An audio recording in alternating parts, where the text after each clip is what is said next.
we will discuss about the liquid state and activity 1.10 matter.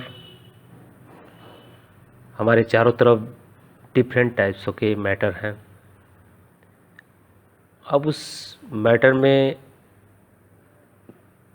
तीन तरह के matter होते हैं, सॉलिड, लिक्विड एंड गैस, जिसको हम स्टेट ऑफ मैटर बोलते हैं कि उस मैटर का स्टेट सॉलिड है कि लिक्विड है कि गैस है।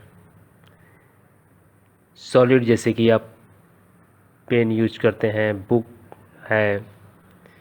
लिक्विड वाटर है, ऑयल है। गैस में जैसे कि एयर और स्टीम है, स्मोक है। तो अभी पिछले वीडियो में हम सॉलिड की चर्चा किए थे कि सॉलिड स्टेट क्या होता है। तो इस वीडियो में हम लिक्विड स्टेट की चर्चा करेंगे कि लिक्विड स्टेट क्या होता है, क्योंकि ये जो डिफरेंट टाइप्स के जो आपको मैटर दिख रहे हैं, सॉलिड, लिक्विड, गैस, तो इसको आप ये कैसे कह सकते हैं कि ये सॉलिड है और इसको आप लिक्विड कैसे कह सकते हैं और इसको गैस। तो इसके कुछ प्रॉपर्टी हैं, कुछ कैरेक्टरिस्टिक्स हैं, जिसके अनुसार हम इसको साइंस में बताते हैं कि अगर ये और ये इस तरह का प्रॉपर्टी है तो ये हमारा मैटर सॉलिड होगा। तो उसी तरह से लिक्विड के भी कुछ प्रॉपर्टी हैं जो इस वीडियो में हम पढ़ेंगे। और पिछले वीडियो में आपको एडेसिव फोर्स, कोहेसिव फोर्स के भी बताए थे। अट्रैक्शन फोर्स दो तरह के हैं, उसको बताए थे। और यहाँ पे हम चर्चा करेंगे जो लिक्विड स्टेट है उसके बारे में। लिक्विड स्टेट जो हमारा स्टेट ऑफ मैटर है, तो लिक्विड स्टेट को समझने से पहले हम एक्टिविटी 1.10 जो आपके एनसीईआरटी बुक में दिया हुआ है, इसको पहले हम एक्टिविटी को समझते हैं। एक्टिविटी लिक्विड को बिल्कुल क्लियर कर देगा कि लिक्विड स्टेट क्या है, कैसे है। तो हम एक्टिविटी करके पहले लिक्विड स्टेट को समझते हैं। तो यहाँ दिया हुआ है, कलेक्ट द फॉलोइंग, यानी ये सारा चीज़ आपको कलेक्ट करना है। Water, cooking oil, milk, juice, cold drink, container of different shape. तो इसमें हम कोई एक चीज़ लेंगे। सिंपल हम वाटर को ले सकते हैं। आप इसमें से cooking oil, milk, juice, cold drink कोई भी ले सकते हैं, लेकिन वाटर को लेके देखते हैं।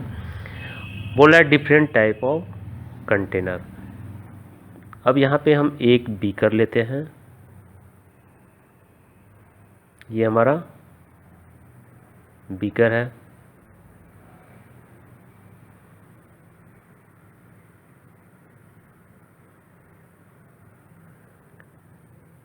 और एक कोनिकल फ्लैक्स लेते हैं।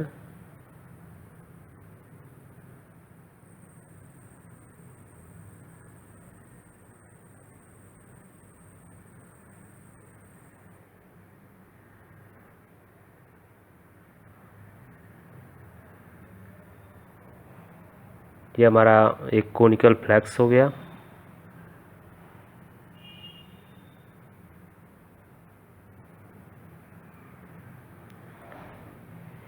और यहाँ पे एक मेजरिंग सिलेंडर लेते हैं।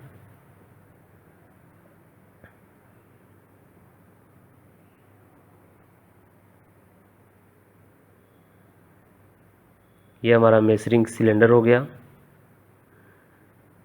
और मेजरिंग सिलेंडर ये हमारा मेजर करने के लिए है।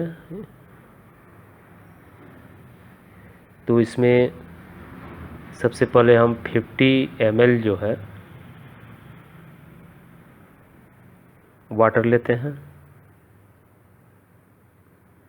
ये हमने 50 ml वाटर ले लिया। ये हमारा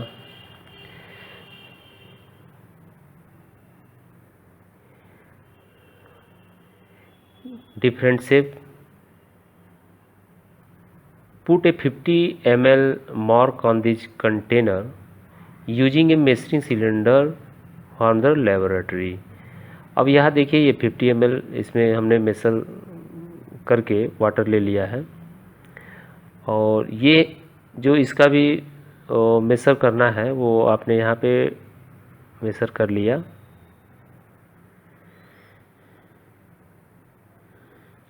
और इसका भी यहाँ पे ये 50 ml है, 50 ml ये, और इसमें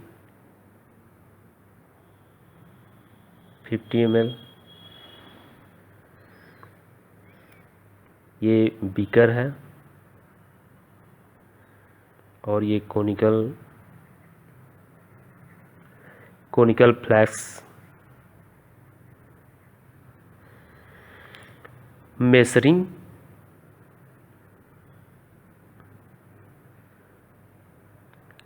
सिलेंडर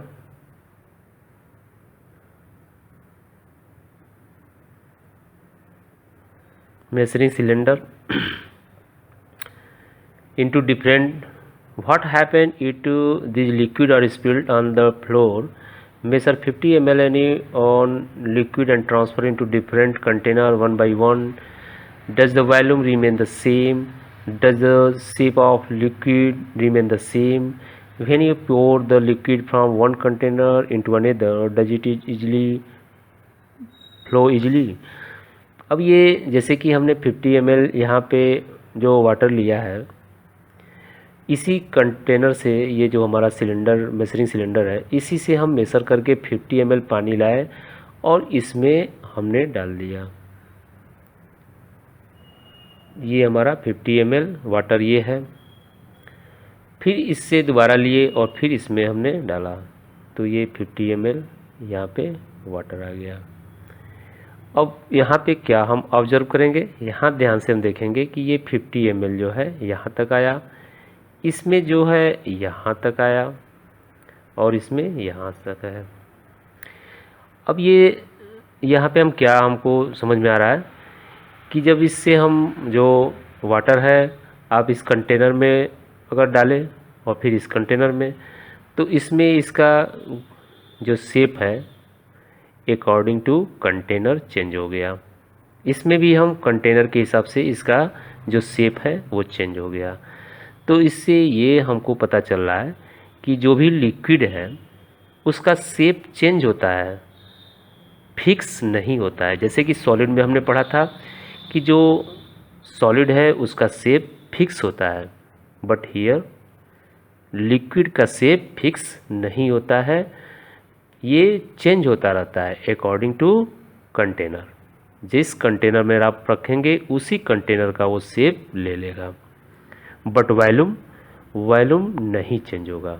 यहाँ भी 50 ml इसमें लगा गिरा है, यहाँ भी 50 और यहाँ भी 50 ml, तो इसका वॉल्यूम चेंज नहीं हो रहा है, वॉल्यूम फिक्स है। अब बोला है कि अगर लिक्विड को नीचे हम गिराएं, तो नीचे गिराएंगे तो क्या करेगा, फ्लो करेगा, नीचे वो फ्लो करता जाएगा, जिधर उसको जगह मिलेगा यानी नीचे की तरफ ढलान होगा उधर वो क्या करेगा, फ्लो करेगा। तो यहाँ पे क्या हमको समझ में आया, volume remain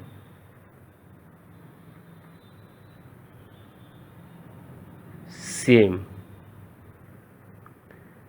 after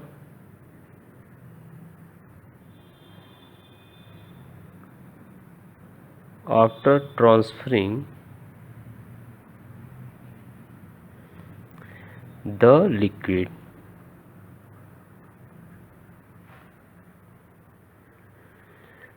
into different container, यानी आप जिस भी कंटेनर में इसको अगर ट्रांसफ़र करते हैं उसमें गिराते हैं तो वो क्या करेगा, वॉल्यूम वहाँ पे सेम रहेगा। अगर 50 ml है तो किसी भी कंटेनर में जाएगा तो वो 50 ml ही रहेगा कंटेनर। ओके। एंड नेक्स्ट अगर देखें तो लिक्विड ऑक्यूपाई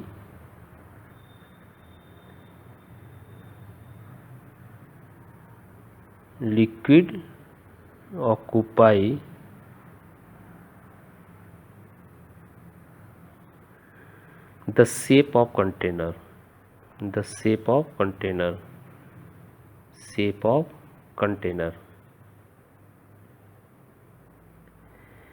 यानी लिक्विड जो हमारा था वो क्या किया, कंटेनर का शेप ले लिया, यानी शेप उसका चेंज हो गया।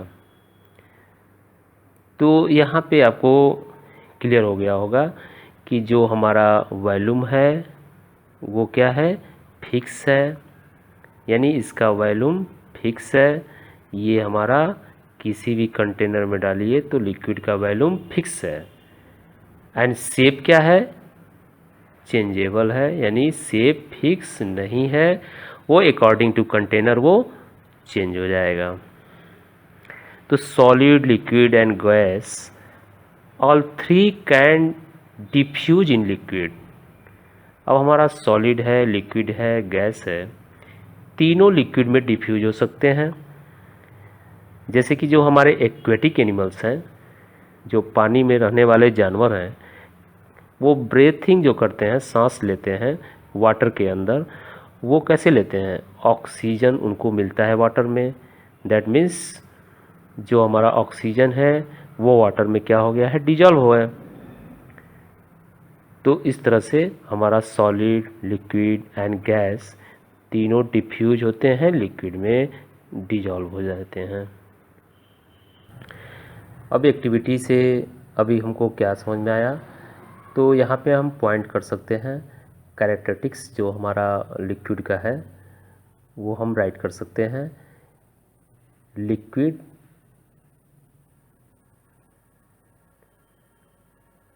Liquids have no fixed shape but have a fixed volume।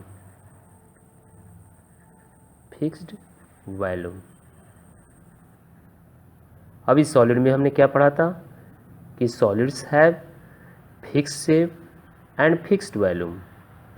वहाँ पे डिफिनिट शेप होता है, यानी फिक्स्ड शेप और फिक्स्ड वॉल्यूम होता है, but here liquid have no fixed shape but have a fixed volume. अभी हमने एक्टिविटी में भी करके देखा है। और next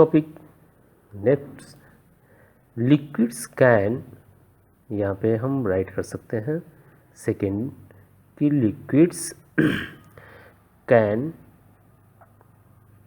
not be compressed,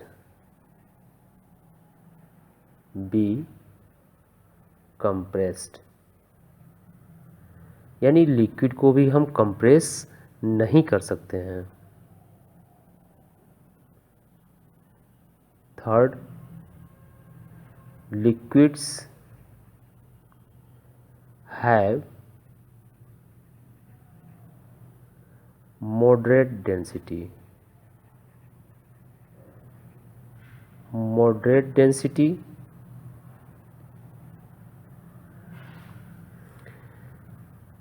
in comparison to solid,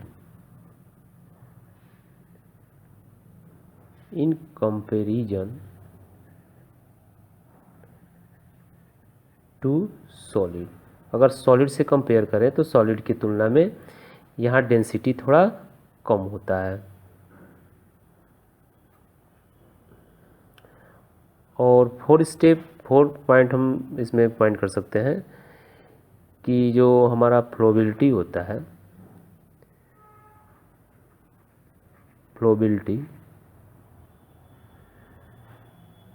वो फ्लोबिलिटी को हम यहाँ पे फ्लूइडिटी भी लिख सकते हैं। फ्लूइडिटी, कैपेसिटी टू फ्लो, जिसको हम बोलते हैं कैपेसिटी टू फ्लो। अभी जैसे कि वहाँ पे एक्टिविटी में हमने उसको कंटेनर से बाहर नीचे जब वाटर को नीचे गिराया था, तो नीचे वो क्या हो रहा है, नीचे फ्लो हो रहा है। यानी जैसे उसको ढलान मिलेगा वो वाटर क्या उधर ही फ्लो करता जाएगा। तो इसमें हमारा फ्लोडिटी या फ्लोबिलिटी होता है, कैपेबल टू फ्लो, जो हमारा सॉलिड में नहीं है। और इसका डेंसिटी क्या होता है, मॉडरेट होता है कंपेयर टू सॉलिड। सॉलिड से इसका डेंसिटी क्या होता है, कम होता है। एंड इसको भी हम कंप्रेस नहीं कर सकते हैं, सॉलिड को भी कंप्रेस नहीं किया जा सकता है। अब यहाँ जैसे कि सॉलिड से अगर हम कंपेयर करें तो सॉलिड के जो पार्टिकल थे वो आपका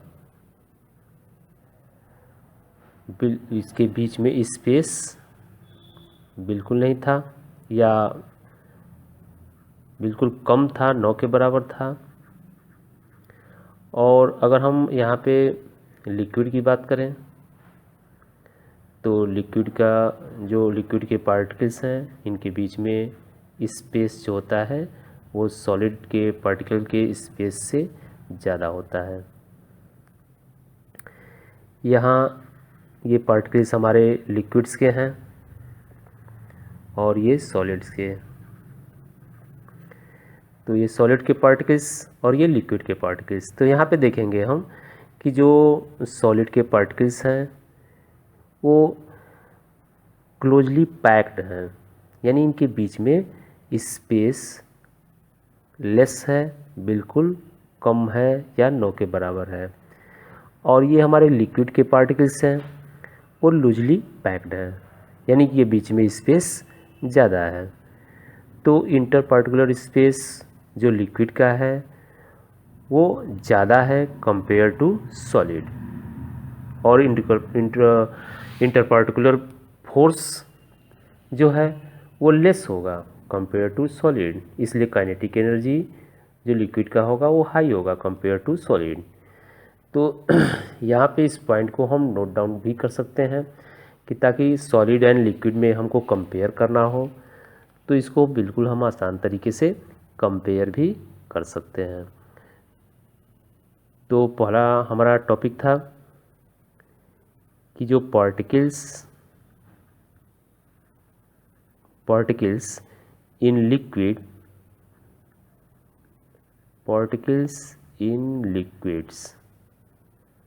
और पार्टिकल्स इन लिक्विड्स और लूजली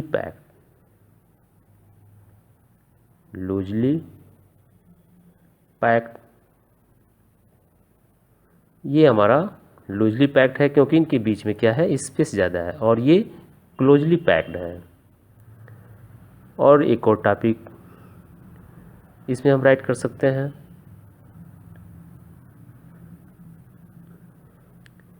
इंटर पार्टिकल्स या inter particular space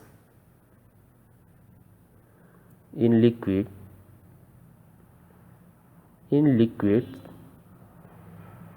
is more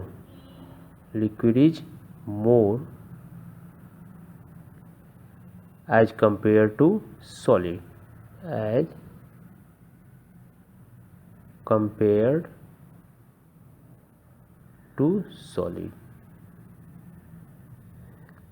यहाँ ध्यान देंगे कि जो हमारा इंटर पार्टिकुलर स्पेस है, लिक्विड के जो पार्टिकल्स हैं उनका जो बीच का स्पेस है वो ज़्यादा है।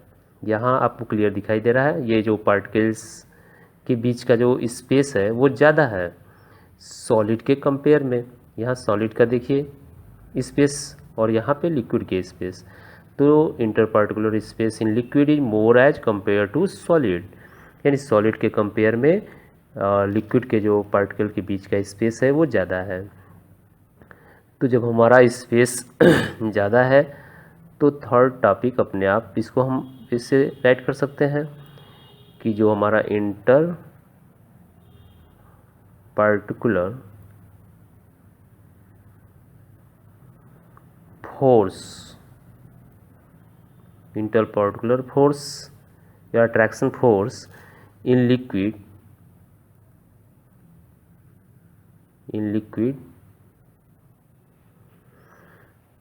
is less as compared to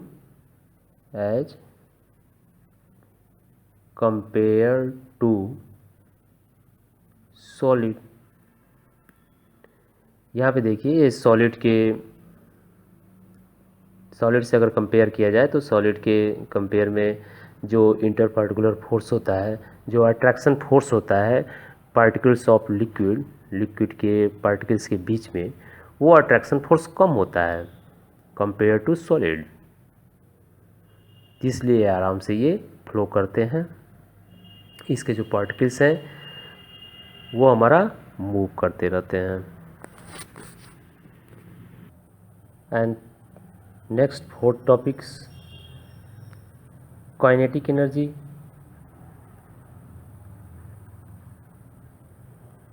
kinetic energy of liquid particles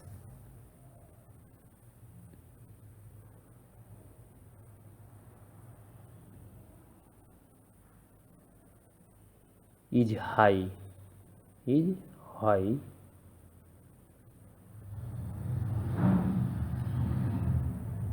as compared to solid,